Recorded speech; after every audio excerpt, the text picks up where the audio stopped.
दोस्तों, अगर आपकी उम्र 30 साल से ऊपर है, आप भरपूर खाना भी खाते हैं, कभी दाल, कभी पनीर, कभी दूध, कभी अंडे, फिर भी शरीर में पहले जैसी ताकत महसूस नहीं होती। थोड़ी देर काम करते ही थकान होने लगती है, सीढ़ियाँ चढ़ते समय सांस फूलने लगती है, हाथ पैर पहले से पतले होते जा रहे हैं, बाल तेजी से झड़ रहे हैं, घाव जो है वो देर से भरते हैं और बार बार लगता है कि शरीर में जान ही नहीं बची, तो सिर्फ उम्र को आप दोष मत दीजिए। हो सकता है आपका शरीर प्रोटीन की कमी का संकेत दे रहा हो। और सबसे हैरानी की बात यह है कि कई लोग रोज प्रोटीन खाते हैं, फिर भी उनके शरीर में प्रोटीन की कमी बनी रहती है। आखिर ऐसा क्यों होता है? क्या हमारा शरीर प्रोटीन को सही तरीके से इस्तेमाल नहीं कर पा रहा? क्या सिर्फ प्रोटीन खाना ही काफ़ी नहीं है, या इसके पीछे कोई और वजह छिपी हुई है? आज की इस वीडियो में मैं प्रोटीन की कमी के हर वार्निंग साइन को आसान भाषा में समझाऊंगा। जानेंगे कि कौन सी बीमारियां और समस्याएं प्रोटीन की कमी से जुड़ी हो सकती हैं, किन लोगों में इसका खतरा सबसे ज्यादा रहता है, और अगर आप भरपूर प्रोटीन खा रहे हैं फिर भी शरीर कमजोर हो रहा है तो उसके पीछे कौन कौन से कारण हो सकते हैं।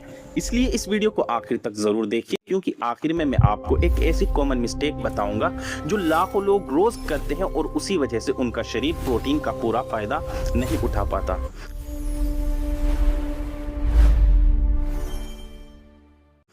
दोस्तों, मैं हूं हेल्थ एजुकेटर माज और इस चैनल पर हमारी कोशिश रहती है कि आपको साइंस बेस्ड जानकारी मिले और आप और आपका परिवार हमेशा हेल्दी रहे। सबसे पहले मुझे कमेंट में बताइए आपकी उम्र कितनी है और क्या आपको दिन भर में बार बार थकान या कमजोरी महसूस होती है।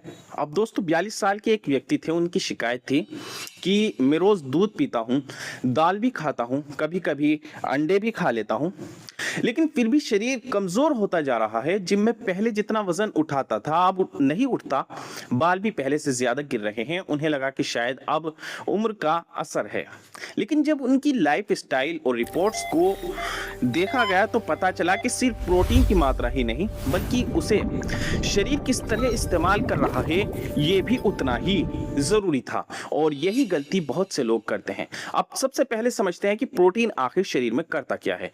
आसान भाषा में सोचिए कि आपका शरीर एक घर है और उस घर की हर दीवार, हर ईंट, हर मरम्मत का काम प्रोटीन से जुड़ा हुआ है।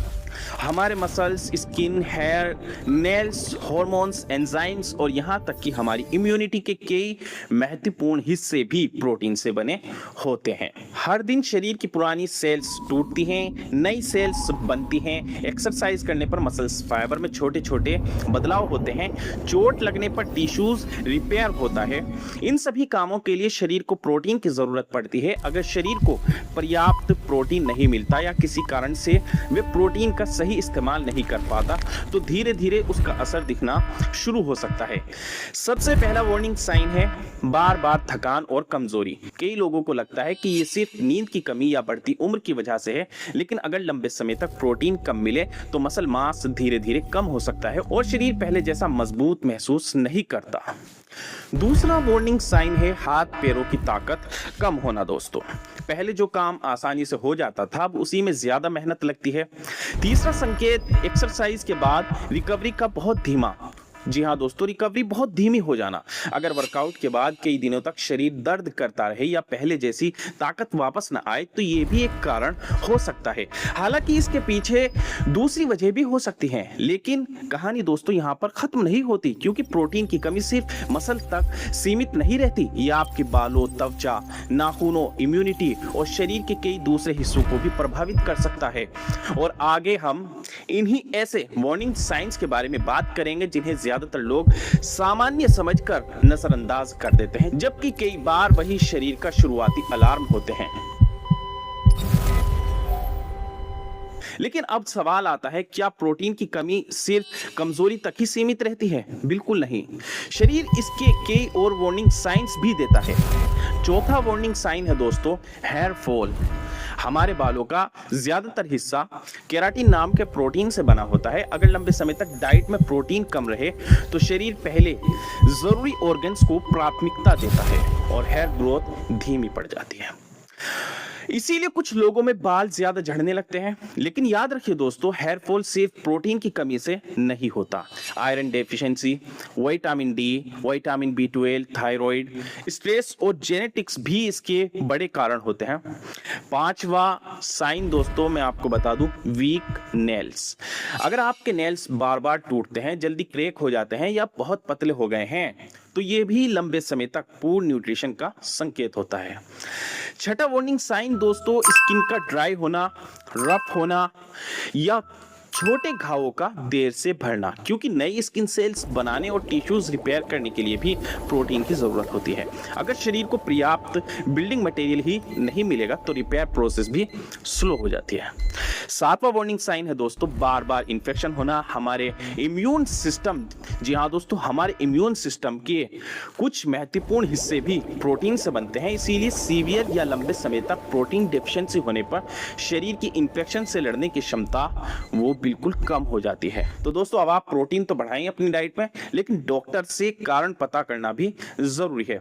अब आठवें वार्निंग साइन की बात करते हैं, जो थोड़ा सीरियस हो सकता है। अगर शरीर में लंबे समय तक बहुत ज्यादा प्रोटीन की कमी रहे तो कुछ लोगों में पैरों, टखनों या चेहरे पर स्वेलिंग यानी सूजन दिखाई देने लगती है, क्योंकि ब्लड में एल्ब्यूमिन नाम का एक महत्वपूर्ण प्रोटीन कम हो जाता है, जिससे फ्लूइड ब्लड वेसल से बाहर निकलकर टिश्यूज में जमा होने लगता है। लेकिन ध्यान रखिए, स्वेलिंग सिर्फ प्रोटीन डेफिशिएंसी की वजह से नहीं होती। Kidney disease, liver disease, heart failure और दूसरी मेडिकल प्रॉब्लम्स भी इसका कारण होती हैं।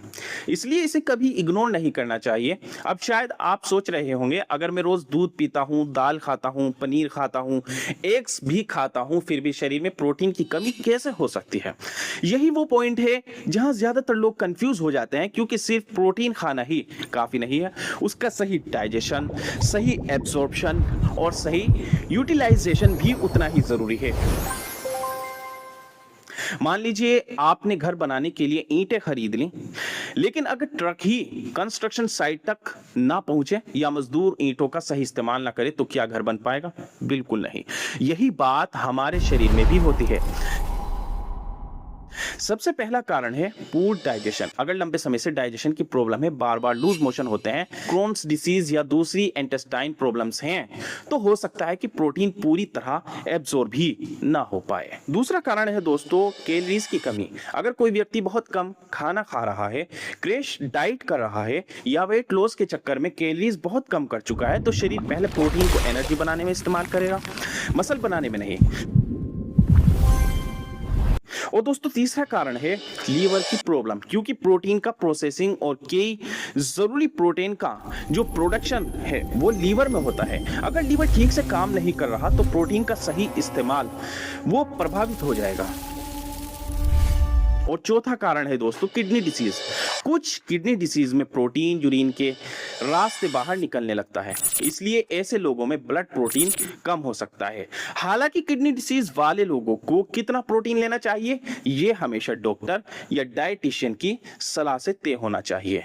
लेकिन अभी सबसे बड़ी गलती बाकी है, जिसे रोज लाखों लोग करते हैं, और उसी वजह से अच्छे प्रोटीन फूड्स खाने के बाद भी उन्हें वैसा रिजल्ट्स नहीं मिलता जैसा मिलना चाहिए। यही सबसे महत्वपूर्ण बात अब हम समझेंगे। अब आते हैं उस सबसे बड़ी गलती पर जो लाखों लोग हर दिन करते हैं और फिर कहते हैं मैं तो प्रोटीन बहुत खाता हूं फिर भी बॉडी में स्ट्रेंथ नहीं आ रही। असली गलती है पूरा दिन लगभग बिना प्रोटीन के निकाल देना और रात के डिनर में एक साथ बहुत ज्यादा प्रोटीन खा लेना। रिसर्च बताती है कि शरीर पूरे दिन में अलग अलग मील्स में प्रोटीन मिलने पर उसे बेहतर तरीके से इस्तेमाल कर सकता है। इसलिए अगर आपका ब्रेकफास्ट सिर्फ चाय और बिस्किट है, लंच में थोड़ा सा राइस और डिनर में सारा प्रोटीन, तो ये सबसे अच्छा तरीका नहीं है। कोशिश करें कि ब्रेकफास्ट, लंच, इवनिंग स्नैक और डिनर हर मील में थोड़ा थोड़ा प्रोटीन शामिल हो।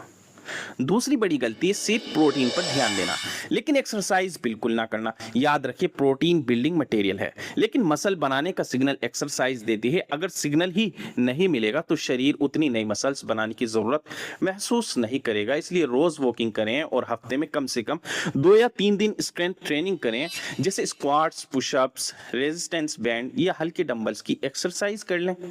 कई लोग कहते हैं मैं प्रोटीन शेक भी पीता हूँ, जिम भी जाता हूँ, फिर भी रिजल्ट्स नहीं मिल रहा। लेकिन जब उनसे पूछा जाता है कि स्लीप कितनी लेते हैं तो जवाब मिलता है सिर्फ 5 या 6 घंटे, जबकि मसल्स रिकवरी और प्रोटीन सिंथेसिस का बड़ा हिस्सा अच्छी स्लीप के दौरान होता है।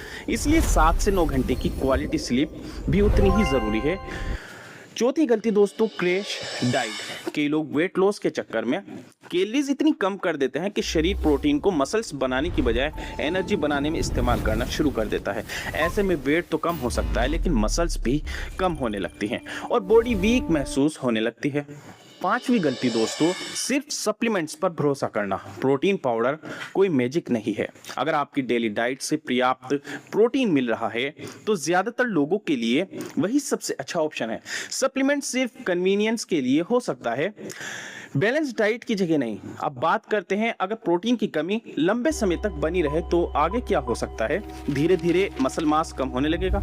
इसे मेडिकल लैंग्वेज में सार्कोपीनिया कहा जाता है, खासकर बढ़ती उम्र में। इससे बैलेंस बिगड़ सकता है, गिरने का रिस्क बढ़ सकता है और दोस्तों फ्रैक्चर होने की जो है वो संभावनाएं बढ़ जाती हैं, जिसमें शरीर बहुत कमजोर हो जाता है। बच्चों में ग्रोथ रुक सकती है और अडल्ट्स में डेली एक्टिविटीज करना भी मुश्किल हो सकता है। हालांकि ये स्थिति सामान्य बैलेंस्ड डाइट लेने वाले लोगों में कम देखने को मिलती है, लेकिन लंबे समय तक गंभीर कुपोषण में हो सकती है, इसलिए इसे हल्के में नहीं लेना चाहिए। अब सबसे जरूरी बात, अगर आपको लगातार एक्सट्रीम वीकनेस, बिना कोशिश किए वेट लॉस, पैरों में स्वेलिंग, लगातार हेयर फॉल, बार बार इन्फेक्शन या महीनों से रिकवरी ना होना जैसी प्रॉब्लम्स हैं तो सिर्फ प्रोटीन बढ़ाने से काम नहीं चलेगा। डॉक्टर से मिलकर जरूरी टेस्ट्स जैसे CBC, vitamin B12, vitamin D, iron profile, thyroid, kidney function और लीवर फंक्शन की जांच करवाना जरूरी हो जाता है, क्योंकि हर कमजोरी की वजह प्रोटीन डेफिशिएंसी नहीं होती।